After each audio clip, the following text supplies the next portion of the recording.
새해맞이 특별 기도회 고난을 선으로 바꾸시는 하나님, 10번째 시간을 하나님 앞에 올려드리겠습니다. 찬송가 379장입니다.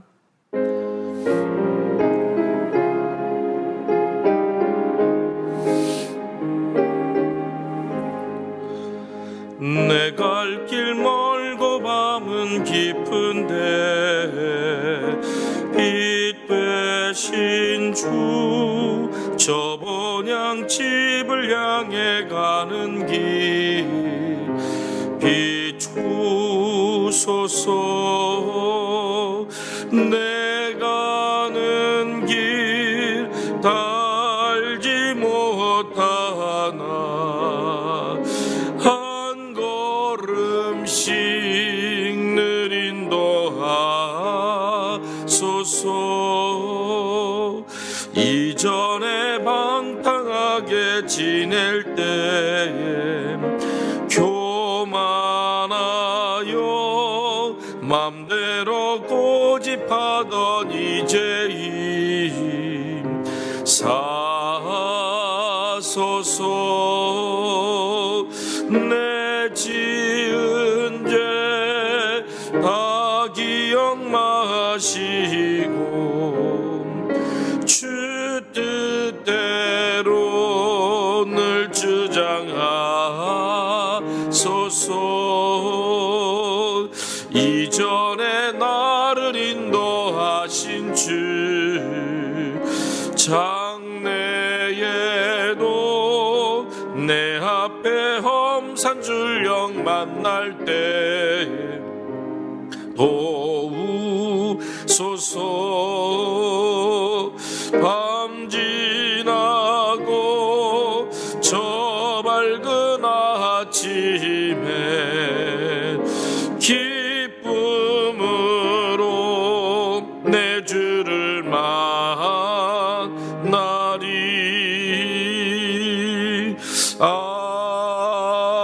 아멘. 아멘. 기도하겠습니다. 사랑의 하나님, 감사합니다.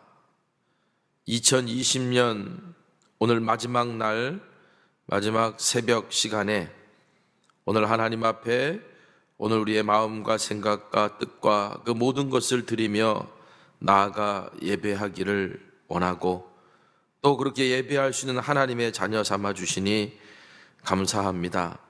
돌아보면 모든 것이 은총이라고 고백했던 것처럼 지난 시간들 어렵고 힘들고 때로는 미래가 어둡고 또 낭망하는 마음이 있다 할지라도 그 시간을 버티고 견디게 하시며 여기까지 오게 하신 그 하나님의 은혜를 생각하면 모든 것이 은총인 것을 주님 앞에 고백합니다. 한 걸음 믿음의 발자국을 떼야 그 다음 하나님이 인도하시는 길이 보이는 것을 하나님 다시 한번 깨닫습니다. 우리가 그렇게 한 걸음 한 걸음 여기까지 왔는데, 오 주님, 이제 2021년도 그렇게 하나님이 예비하신 가운데 나아갈 수 있도록 인도하여 주옵소서. 그 전에 오늘 우리가 하나님 앞에 지나온 시간들을 되돌아보면서 하나님 앞에 새롭게 결단하고 또 털어버려야 될 것들, 우리의 죄된 모습들 주님 앞에 고백하고 새롭게 시작할 수 있는 믿음의 삶 살아갈 수 있도록 은혜 내려 주시옵소서. 오늘 이 새벽에도 우리에게 말씀을 통하여 우리에게 들려주시는 주님의 음성을 들을 수 있는 귀가 열리게 하여 주시옵시고, 하나님의 일하심을 볼 수 있는 믿음의 눈이 보이게 하여 주시며, 그리고 무엇보다도 살아계신 주님을 증언할 수 있는 아름다운 입술의 고백이 우리 가운데 있게 하여 주옵소서. 오주님 그렇게 함께 하여 주실 줄 믿습니다. 예수님의 이름으로 기도했습니다. 아멘. 성경 말씀 보겠습니다. 창세기 50장 15절에서 21절에 있는 말씀입니다. 창세기 50장 15절에서 21절에 있는 말씀을 제가 봉독해 드리겠습니다. 요셉의 형제들이 그들의 아버지가 죽었음을 보고 말하되, 요셉이 혹시 우리를 미워하여 우리가 그에게 행한 모든 악을 다 갚지 아니할까 하고 요셉에게 말을 전하여 이르되, 당신의 아버지가 돌아가시기 전에 명령하여 이르시기를, 너희는 이같이 요셉에게 이르라. 내 형들이 내게 악을 행하였을지라도 이제 바라건대 그들의 허물과 죄를 용서하라 하셨나니 당신 아버지의 하나님의 종들인 우리 죄를 이제 용서하소서 하매 요셉이 그들이 그에게 하는 말을 들을 때 울었더라. 그의 형들이 또 친히 와서 요셉의 앞에 엎드려 이르되 우리는 당신의 종들이니이다. 요셉이 그들에게 이르되 두려워하지 마소서. 내가 하나님을 대신하리이까.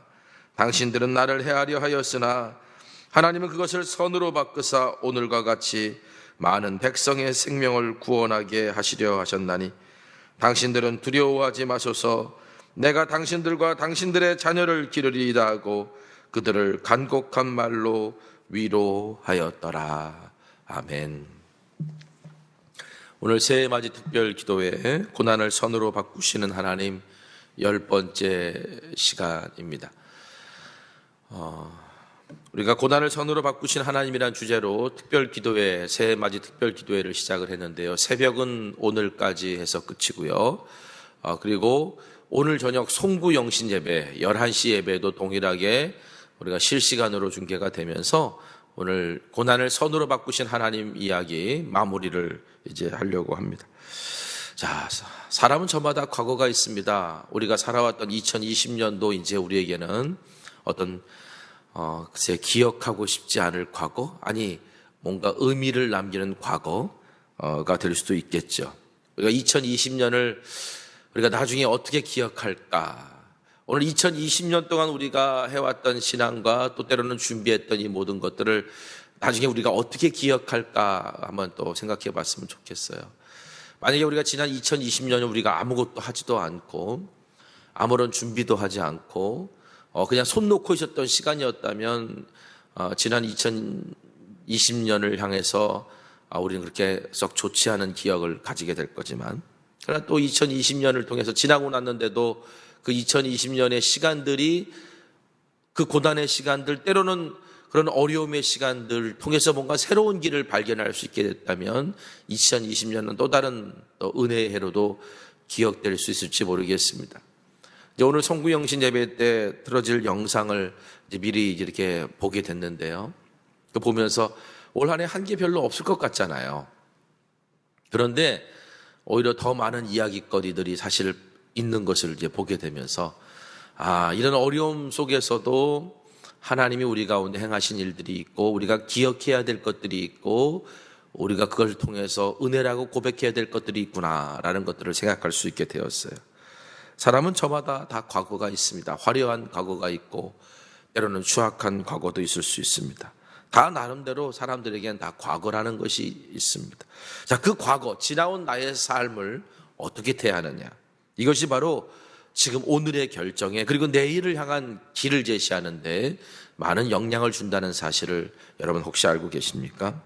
어떤 사람은 과거를 잊고자 하고 어떤 사람은 그냥 과거의 향수에 갇혀 살고 어떤 사람은 과거를 미워하고 어떤 사람은 과거를 증오하고 어떤 사람은 과거를 미화하면서 그렇게 삽니다. 중요한 것은 아까 말씀드렸던 것처럼 내가 과거와 지난 과거와 어떤 관계를 맺고 있느냐가 바로 현재의 삶을 결정하고 앞으로 가야 될 길을 보여준다라고 하는 사실입니다. 오늘 우리는 성경 본문에서 두 부류의 인생을 만나게 됩니다. 하나는 과거를 그냥 묻어두고 과거와 화해하지 못하고 그 상처를 오래 간직하며 살아가는 인생이고, 또 하나는 과거를 오늘이라고 하는 삶, 내일을 향해 나아가는 길에 중요한 계기로 삼는 인생입니다. 첫 번째 부류는 바로 요셉의 형들입니다. 그리고 두 번째 부류는 요셉과 같은 사람입니다. 요셉의 형들을 먼저 이해하려면 그 아버지 야곱을 이해해야 합니다. 자, 야곱이라는 사람은 과거에서 자유롭지 못한 부분이 많았던 사람이에요. 외삼촌의 속임수로 첫눈에 반해 사랑했던 라헬보다 그의 누이였던 레아와 먼저 결혼하게 됐던 것, 그것도 야곱에게는 큰 상처였고, 또 사랑했던 여인 라헬이 베냐민을 낳다가 죽었기 때문에 그 야곱은 그 상처가 상당히 컸습니다. 그래서 그 상처의 결과물이 뭐냐면 레아가 낳은 자식들, 또 레아와 라헬의 여종들을 아내로 맞는데 그 여종들을 통해서 낳았던 그 자식들보다 라헬의 소생이었던 요셉을 아주 편애했다라고 하는 사실이죠. 근데 이 편애가 얼마나 컸는지 야곱의 다른 형제들이, 요셉의 형들이 마치 요셉을 죽이고 싶을 정도로 미워하게 만드는 시작이 됐습니다. 그러니까 아버지에게 사랑받지 못하고 인정받지 못했던 그 아들들의 상처가 야곱의 공동체, 야곱의 집안에 흐르고 있었던 거예요. 그렇기 때문에 요셉과 그 형제들의 그 아픔의 이야기는 사실은 들여다보면 단순히 형제들 간의 갈등이 아니라 아버지와 아들들 간의 갈등이었던 거예요. 여러분, 인간은 어떤 지난 상처에 대해서 자유롭지 못한 건 사실입니다. 그런데 그 상처를 내가 묻어두고 덮어두면 다 사라질 것 같지만 위기의 순간에 꼭 그것이 나의 발목을 잡고요. 해결되지 못한 상처는 결국 내 신앙과 인격과 삶의 어떤 안에 한계점이 되어버리고 마는 것을 종종 보게 됩니다. 참 괜찮은 사람인데 왜 이 부분에 있어서는 저기까지밖에 안 될까라고 하면 보통 대부분 내 지난 상처의 문제들을 해결하지 못한 거예요. 그게 내 인생의 한계가 되어버리는 사람들의 안타까운 모습들이 있어요. 여러분, 요셉의 그 형들의 상처는 결국은 요셉을 죽이려고 하는 죄까지 발전하게 되는 것을 우리가 보게 되잖아요. 형제들끼리 그런 일로 죽일 수 있는 상황이 아닌데, 그런데 형제들끼리 죽이는 일까지 발전하게 된 것은 그 상처가 상당히 컸기 때문이었어요. 요셉과 형들이 다시 만나게 되는 그 첫 번째 만남의 자리에서 20여 년의 시간, 아니요, 많은 시간이 흘렀음에도 불구하고 형들 안에 그 상처가 고스란히 남아있는 것을 확인하는 대목이 나와요. 그게 바로 창세기 42장 21절에서 22절에 있는 말씀입니다. 제가 읽어드리겠습니다. 그들이 서로 말하되 우리가 아우의 일로 말미암아 범죄하였도다. 그가 우리에게 애걸할 때 그의 마음의 괴로움을 보고도 듣지 아니하였으므로 이 괴로움이 우리에게 임하도다. 루벤이 그들에게 대답하여 이르되 내가 너희에게 그 아이에 대하여 죄를 짓지 말라고 하지 아니하였더냐. 그래도 너희가 듣지 아니하였느니라. 그러므로 그의 핏값을 치르게 되었도다 하니. 자, 이 대목 어제 말씀드렸던 건데요. 요셉이 형들을 정탐꾼으로 몰았습니다. 형들을 알아보고 형들을 시험하기 위해서 정탐꾼으로 몰았어요. 그래서 옥에 갇히는 일이 생기게 됐어요. 형제 중에 하나가 애굽에 남아 있어야 되고 형제들은 돌아가서 베냐민을 데리고 와야만 했어요. 그런데 야곱이 베냐민을 내어놓을 리 만무해요. 그러니까 난감해진 거예요. 그러니까 오늘 여기서 이 형제들이 이제 하는 말들 가운데 무슨 말을 하냐, 불쑥 20년 전에 요셉 이야기를 꺼내요. 그들의 인생에 고난이 찾아왔을 때, 그들의 인생에 어떤 위기가 찾아왔을 때 그들 생각 속에 불쑥 떠오른 인물이 있는데 그게 누구냐면 요셉이에요. 왜 요셉이 불쑥 그 순간에 떠올랐을까요? 요셉의 형제들은 바로 그 20여 년 전에 요셉을 노예로 팔아버렸던 그 죄, 그 수치, 그 상처에서 아직 온전히 회복되지 않았다라고 하는 사실입니다. 여러분, 형제들이 왜 그런 결정을 내렸을까요? 왜 그런 죄를 짓게 됐을까요? 그들은 이런 생각을 했어요. 요셉만 없어지면 아버지가 우리를 대하는 태도가 달라질까? 요셉만 없어지면 우리도 아버지의 사랑을 받을 수 있을까? 여러분, 그런데 어떻게 됐습니까? 요셉이 없어졌다고 해서 형제들이 아버지의 사랑을 받나요? 요셉을 향한 야곱의 사랑은 누구에게로 다시 가요? 요셉의 동생이었던 베냐민에게로 흘러가지 그 형들에게 가지 않았습니다. 둘째 아들 시므온이 애굽에 잡혀 있어요. 베냐민을 데리고 와야 놔주겠다라고 말했는데 야곱이 어떻게 하냐면 나는 이 베냐민마저 내어놓을 수 없다라고 냉정하게 거절을 합니다. 처음에. 여러분, 이 장면을 보면서 형들이 무슨 생각을 했을까요? 그렇다면 애굽 땅에 붙잡혀 있는 시몬은 죽으라는 얘기랑 감옥에 갇혀 죽으라는 얘기랑 똑같은 거겠죠. 요셉이 없어졌을 때 요셉의 형들은 그 아버지의 사랑이 자신들에게 그대로 올 줄 알았는데, 그런데 그때부터 야곱은 소망을 잃어요. 눈동자에 초점이 없이, 삶의 의미가 없이 살아갑니다. 쭉 창세기를 읽어보면 야곱의 이야기가 활기차게 나아가다가 요셉이 그렇게 애굽으로 팔려가고 난 다음부터는 야곱의 이야기가 나오질 않아요. 그 얘기는 뭐냐면 야곱에게 더 이상 하나님과 함께하는 이야기가 없었다라는 얘기예요. 왜? 야곱이 삶의 의미를 잃었다는 겁니다. 여러분, 형제들이 그 야곱의 아버지 야곱의 모습을 보면서 또 어떤 생각을 했을까요? 얼마나 마음이 아팠을까요? 그들이 얼마나 후회했을까요? 그렇기 때문에 위기의 순간에 나온 이 형들의 말, 20여 년 전에 동생을 노예로 팔아버렸던 그것이 오늘 위기에 툭 하고 튀어나온, 이거는 그냥 튀어나온 게 아니라 여전히 그들은 그 과거의 죄의 구덩이에서 빠져서 헤어나오지 못하고 있다는 것을 우리에게 보여주는 거예요. 참 비극적인 20년의 삶을 산 겁니다.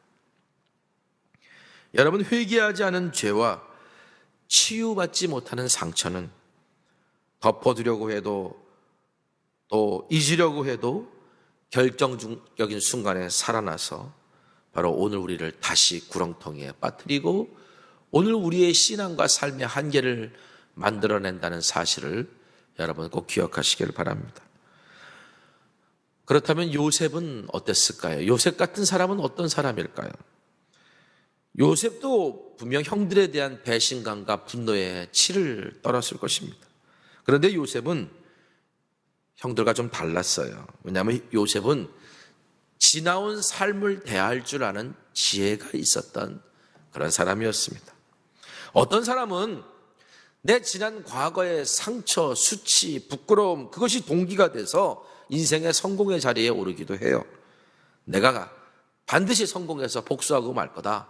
뭐 이런 거 있잖아요. 내가 옛날에는 정말 지지리도 못 살았는데 그것 때문에 난 정말 그때 생각만 하면 나 어려운데 내가 반드시 부자로 살 거다. 뭐 이러면서 그것이 동기가 돼가지고 정말 열심히 인생을 살아요. 그래서 경쟁하고 또 때로는 증오하고 다투고 싸워서 어떻게 하든지 나의 것을 채워서 성공하려고 하는 그런 사람들이 있습니다만, 그런데 요셉이 애굽의 총리까지 오르는 기간 동안 우리가 성경에서 보았습니다. 요셉을 이끌었던 것이 여러분 이런 거였어요. 경쟁, 시기, 분노, 복수. 여러분 이런 것이 요셉을 이끌었던 삶이었을까요? 만약 그랬다면 요셉은 애굽의 총리에도 오르지 못했을 거고 요셉의 인생도 그렇게 행복하지 않았을 겁니다. 근데 요셉이 어디에 있든지 사람들에게 인정을 받고, 그리고 형통하다, 그 뒤에 하나님이 계시고 그는 형통한 사람이다라고 사람들에게 축복을 받을 수 있고 평판을 받을 수 있었던 것은 그가 어떤 상황 속에서도 그를 이끌고 있었던 것이 지난 상처와 아픔이 아니라 하나님이 주신 꿈이고 하나님에 대한 믿음이었다라고 하는 사실을 오늘 우리는 성경을 통해 확인할 수 있습니다. 여러분, 요셉이 어떻게 이렇게 살아갈 수 있었을까요? 바로 과거의 문제를 지혜롭게 해결했기 때문이에요. 과거를 은혜로 해석할 줄 알았고, 과거를 통해 하나님의 섭리를 발견할 수 있었고, 무엇보다도 내 지난 과거와 화해할 수 있었기 때문입니다. 형들을 용서했고요. 과거의 현실을 직시하고 그것을 받아들였고요. 그리고 과거와 화해했던 사람. 여러분, 우리가 이것을 어떻게 알 수 있습니까? 자, 요셉이 형들을 다시 만났어요. 형들은 요셉을 알아보지 못하고 요셉은 형들을 알아봤어요. 자, 그런데 요셉은 애굽의 거의 최고의 권력의 자리에 오른 사람 아닙니까? 얼마든지 자기의 권력을 행사할 수 있는 자리에 있었던 사람이 요셉이에요. 제가 온유라고 하는 단어를 설명하면서 그런 말씀을 드렸던 적이 있어요. 온유는 힘이 있는데 그 힘을 올바르게 사용할 줄 아는 것이 온유다. 온유한 사람이 어떤 사람이냐? 내가 권력을 갖고 힘을 갖고 능력을 가지고 있는데 그 힘을 절제하고 올바른 하나님의 포부를 향해서, 하나님의 선을 향해서 온전하게 사용할 수 있는 사람, 하나님의 뜻에 순종할 수 있는 사람이, 그게 온유다. 요셉도 온유한 사람이었던 거예요.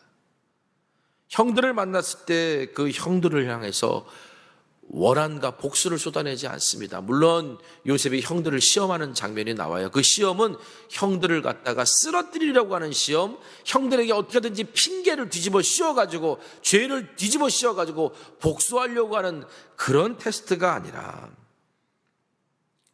형들의 진심을, 형들이 살아왔던 삶을, 형들이 자기를 그렇게 팔아버리고 어떻게 살아왔는지를 확인하고 싶었던 그런 테스트였다는 사실을 우리는 보게 됩니다.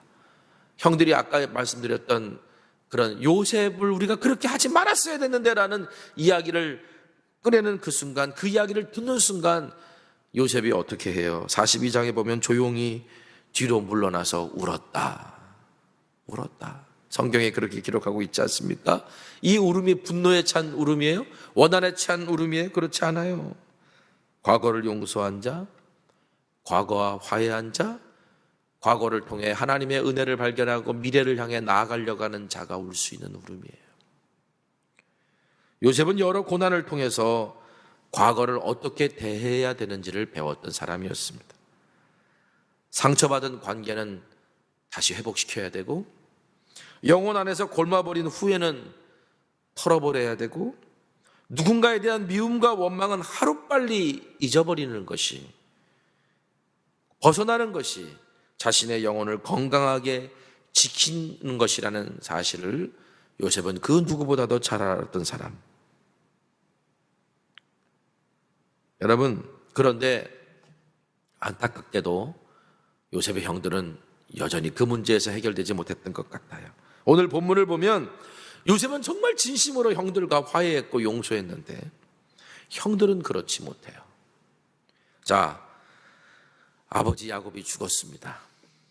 정말 애굽에서 최고의 자리에 있는 왕과 같은 대우를 받으면서 야곱은 장례식을 치렀고요. 당연히 그 장례식장에서 요셉과 형들이 같이 울며 또 여러 가지 시간들을 보냈겠죠. 그런데 장례식이 끝나고 난 다음에 형들의 마음에 두려움이 찾아왔어요. 어떤 두려움이었을까요? 15절 말씀 보겠습니다. 요셉의 형제들이 그들의 아버지가 죽었음을 보고 말하되 요셉이 혹시 우리를 미워하여 우리가 그에게 행한 모든 악을 다 갚지 아니할까 하고, 형들은 생각했어요. 요셉이 우리를 용서한 것 같지만 형들이 여기 요셉이 우리를 가만히 놔둔 것은 아버지 야곱 때문이다.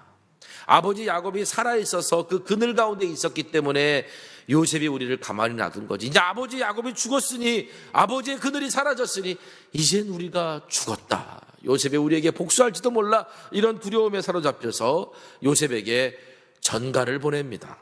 어떻게 보내느냐? 16절 17절 요셉에게 말을 전하여 이르되 당신의 아버지가 돌아가시기 전에 명령하여 이르시기를 너희는 이같이 요셉에게 이르라. 내 형들이 내게 악을 행하였을지라도 이제 바라건대 그들의 허물과 죄를 용서하라 하셨나니 당신 아버지의 하나님의 종들인 우리 죄를 이제 용서하소서 하며 요셉이 그들이 그에게 하는 말을 들을 때 울었더라.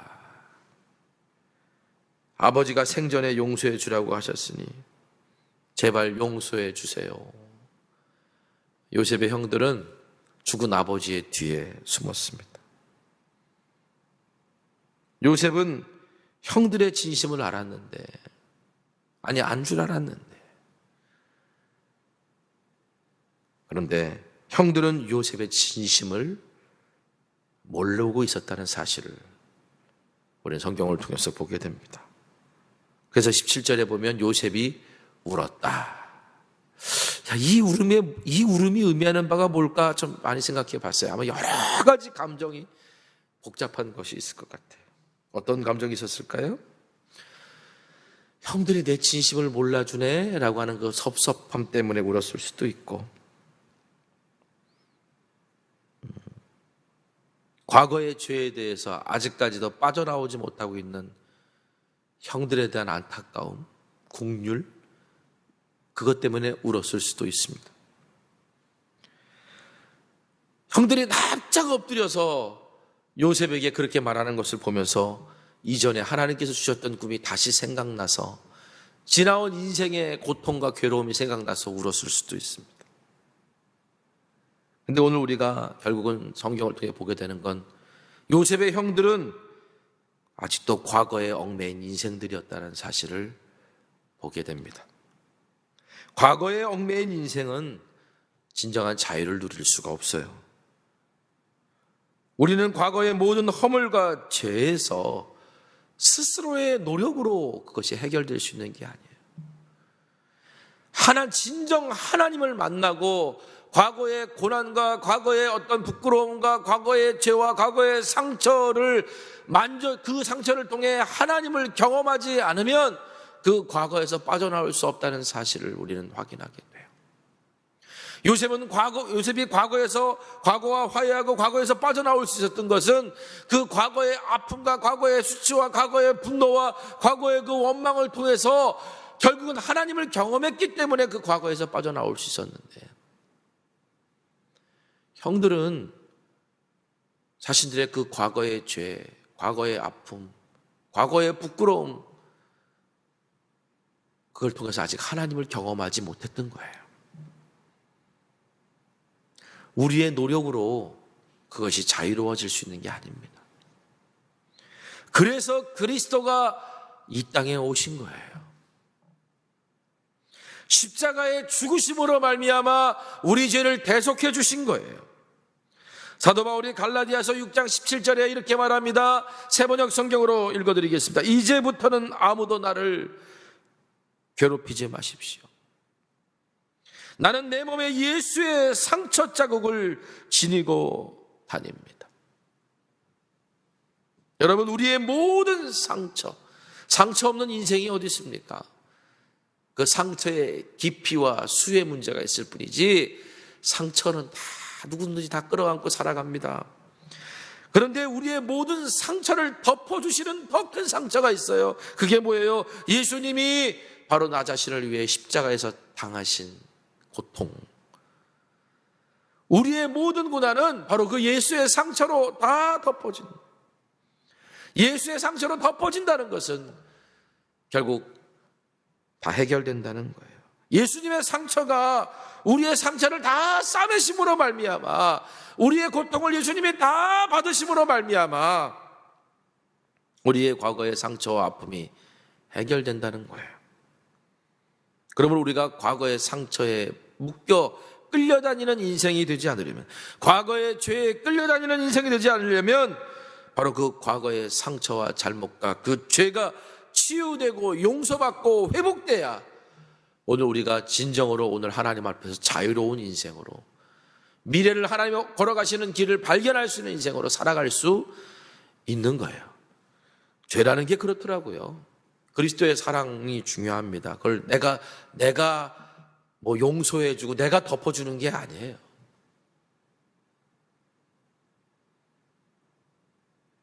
그 죄를 깨닫고 회개하고 돌아서는 삶. 오늘 신앙 공동체 안에는 잘못한 이들이 회개하고 돌아설 수 있도록 도와주라고 신앙 공동체가 있는 거예요. 그냥 덮어주고 묵인하라고 신앙 공동체에 있는 게 아니라. 요셉은 형들의 두려움과 그 상처의 근원을 보았어요. 그래서 형들을 간곡한 말로 위로합니다. 형들이 요셉 앞에 다시 엎드려서 진심으로 자신들의 죄를 고백하고 용서를 구할 때 요셉은 여전히 구덩이에 빠져서 헤어나오지 못하는 그 형들을 이렇게 말합니다. 오늘 50장 19절에서 21절 말씀 다시 읽어드리겠습니다. 요셉이 그들에게 이르되 두려워하지 마소서, 내가 하나님을 대신하리이까. 당신들은 나를 해하려 하였으나 하나님은 그것을 선으로 바꾸사 오늘과 같이 많은 백성의 생명을 구원하게 하려 하셨나니 당신들은 두려워하지 마소서. 내가 당신들과 당신들의 자녀를 기르리이다 하고 그들을 간곡한 말로 위로하였더라. 용서를 구하며 두려움에 떨며 요셉 앞에 엎드려 있는 형들을 향해 내가 하나님을 대신할 수 있는 사람이 아닙니다. 그런데 형님들, 내가 지난 삶을 돌아봤더니 형님들이 나를 향하여 악을 행하려고 했던 거 그건 맞아요. 그런데 우리 하나님은 형님들의 그런 악한 계획과 행동, 그 꿈이 어떻게 되는지 보자 그러면서 나를 구덩이에 던졌던 그때의 일들마저도 하나님의 계획을 이루는 데 사용하시지 않았어요. 오히려 이렇게 많은 생명을 구원하는 일에 쓰시고자 나를 먼저 보내시려고 그렇게 하셨다는 사실을 형님들, 내가 깨달았어요. 내가 하나님의 그 크신 계획과 섭리를 그렇게 이루신 것을 내가 어찌 다 할 수 있겠습니까? 내가 하나님을 대신할 수 있겠습니까? 그러니까 형님들, 내가 이것을 깨닫고 오늘 이제 이 시간에 함께하고 있으니 두려워하지 마세요. 내가 당신들과 당신들의 자녀까지 다 책임을 지겠습니다 라면서 형들을 위로하며 구덩이에서 빠져나오도록 도와줬다는 거예요. 여러분, 요셉의 이 말 속에는 정말 위대한 신앙 고백이 담겨져 있는 겁니다. 고난을 선으로 바꾸신 하나님, 고난을 얼마든지 선으로 바꾸실 수 있는 하나님에 대한 이 고백, 오늘 성구 영신 예배 때 제가 마무리로 마치겠습니다. 어떤 사람이 고난을 선으로 바꾸시는 하나님을 만날 수 있을까요? 고난 가운데 하나님을 찾고 하나님을 경험하는 사람만이, 고난 가운데 그 고난의 자리에서 하나님을 경험한 사람들만이 고난을 선으로 바꾸시는 하나님을 고백할 수 있고 바로 형통한 삶, 축복의 삶을 살 수 있는 거예요. 그런데 내가 그 부분을 해결하지 못했어요. 아직도 내가 그 부분을 끌어안고 살아가고 있어요. 아직도 나의 죄를 인정하지 않고 숨겨놓고 있어요. 묻어두고 있어요. 상처를 끌어안고 그 상처로 말미암아 관계들을 다 어그러뜨리고 있어요. 내가 그렇게 살아가고 있다면 난 아직 그 고난 가운데 하나님을 만나지 못한 요셉의 형제들과 같은 이 사람들입니다. 그러나 오늘 우리가 진정으로 고난을 선으로 바꾸신 하나님을 경험하려면 우리의 지난 시간들, 내가 겪어왔던 그 아픔의 시간들을 직시할 수 있는 믿음이 필요합니다. 그래야만이 진정으로 고난을 선으로 바꾸시는 하나님을 만날 수 있는 거예요. 오늘 여전히 과거의 아픔과 상처와 죄의 구덩이에서 빠져나오지 못했던 요셉의 형들과 어마어마한 고난의 삶을 살았음에도 불구하고 그곳에서 은혜와 섭리를 발견해서 오히려 자신을 헤아려 했던 자들을 간곡한 말로 위로할 수 있었던 요셉의 이야기를 묵상하면서 오늘 시편 124편에 있는 말씀을 붙들고 기도하시기를 바랍니다. 시편 124편, 이스라엘은 이제 말하기를 여호와께서 우리 편에 계시지 아니하셨더라면 우리가 어떻게 하였으랴. 사람들이 우리를 치러 일어날 때에 여호와께서 우리 편에 계시지 아니하셨더라면 그때 그들의 노여움이 우리에게 맹렬하여 우리를 산채로 삼켰을 것입니다. 그때 물이 우리를 휩쓸며 시내가 우리 영혼을 삼켰을 것입니다. 그때 넘치는 물이 우리 영혼을 삼켰을 것이라 할 것이로다. 우리를 내주어 그들의 이에 씹히지 아니하게 하신 여호와를 찬송할지로다. 우리의 영혼이 사냥꾼의 올무에서 벗어난 새같이 되었나니 올무가 끊어짐으로 우리가 벗어났도다. 우리의 도움은 천지를 지으신 여호와의 이름에 있도다. 사냥꾼의 올무에 갇힌 짐승은 도저히 자기의 힘으로 벗어날 수 없습니다. 누군가 끊어줬기 때문에. 하나님이 나와 함께 하셨기 때문에. 오늘 시편 124편의 시인의 고백처럼 하나님이 내 편이 아니셨더라면 어떻게 할 뻔했을까?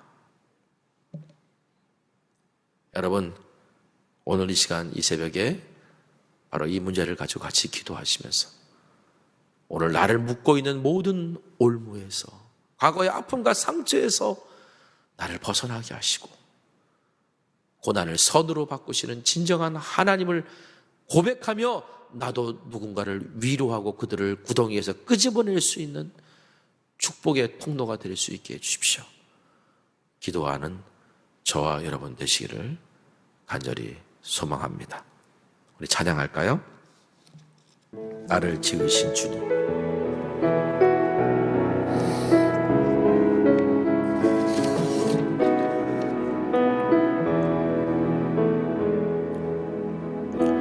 나를 지으신 주님,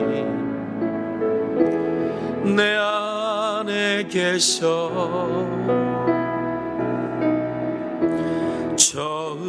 처음부터 내 삶은 그의 손에 있었죠. 다시 고백합시다. 나를 지으신 주님, 나를 지으신 주님, 내 안에 계셔 처음부터 내 삶은 그의 손에 있었죠. 내 이름 아시죠 주님? 내 이름 아시죠? 내 모든 생각도 내 흐르는 눈물 그가 닦아주셨죠. 그는 내 아버지이십니다. 그는 내 아버지, 난 그의 소유. 내가 어딜 가든지 날 떠나지 않죠. 내 이름 아시죠? 내 모든 생각도 아바라 부를 때 그가 들으시죠. 내 이름 아시죠 주님? 내 이름 아시죠? 내 흐르는 생각도 내 흐르는 눈물 내 흐르는 눈물 그가 마지막으로 고백하길 원합니다. 내 이름 아시죠 주님? 내 이름 아시죠? 내 모든 생각도 하바라 부를 때 그가 들으시죠. 우리 잠깐 기도하겠습니다. 우리 반주 좀 해주시고요. 잠깐 기도할게요. 우리가 지난 열흘 동안 고난을 선으로 바꾸시는 하나님이란 주제로 오늘 이 새벽마다 함께 말씀을 나눴습니다. 오늘 저녁 송구영신 예배 때 이 말씀을 마무리하며 나아가겠지만 정말 그 전에 먼저 고난을 선으로 바꾸시는 하나님을 내가 경험하기를 원합니다. 그러기 위해서는 먼저 오늘 내 안에 있는 죄, 내 안에 있는 상처, 내 안에 있는 부끄러움과 수치를 아버지 앞에 다 꺼내놓고 내 눈물을 꺼내놓고 오늘 주님의 손에 용서받고 치유받고 회복되어지는 그런 은혜가 먼저 있어야 될 줄 믿습니다. 내 삶과 형편이 아무리 나아지고 오늘 내가 직장에서 승진하고 내가 나이가 먹고 내 직분이 더 올라가고 할지라도 여전히 내가 과거의 구덩이에서 빠져나오지 못한 인생은 그 상처와 죄에 끌려다니는 불행한 인생을 살 수밖에 없습니다. 형들은 자유로웠지만 그들은 그 오랜 시간 구덩이에 갇혀 살았습니다. 요셉은 비록 구덩이에 갇혔지만 고난을 선으로 경험하시는 하나님을 만나서 당당한 자유인으로 하나님의 꿈을 이룬 사람으로 만민의 생명을 구원하는 일을 하고 있는데, 정작 요셉을 구덩이에 던져넣었던 인생들은 자유로운 사람으로 살은 줄 알았더니 오히려 더 깊은 구덩이에 빠진 비참한 인생을 살아왔음을 봅니다. 하나님, 오늘 이 새벽에, 오늘 이 시간에 오늘 나의 과거를 직시하게 하시고 오늘 나의 상처와 아픔을 주님 앞에 꺼내놓을 때 우리 주님이 용서하시는 은혜, 그 상처를 그리스도의 그 깊은 상처로 싸매주시며 치유케 하시는 그 은혜, 그 은혜를 내가 누리고 고난 가운데 내가 하나님을 경험하고 고난을 선으로 바꾸신 하나님을 내가 신뢰하며 누군가를 그 고난의 구덩이에서 끄집어내줄 수 있는 축복의 도구가 될 수 있도록 하나님, 오늘 이 시간, 오늘 기도하는 당신의 자녀들에게 찾아와 주셔서 역사하시고 회복시켜 주시고 치유하여 주시옵소서. 예수님의 이름으로 기도했습니다. 아멘. 오늘 말씀 붙들고 우리 다 같이 기도하기를 원합니다. 기도하겠습니다.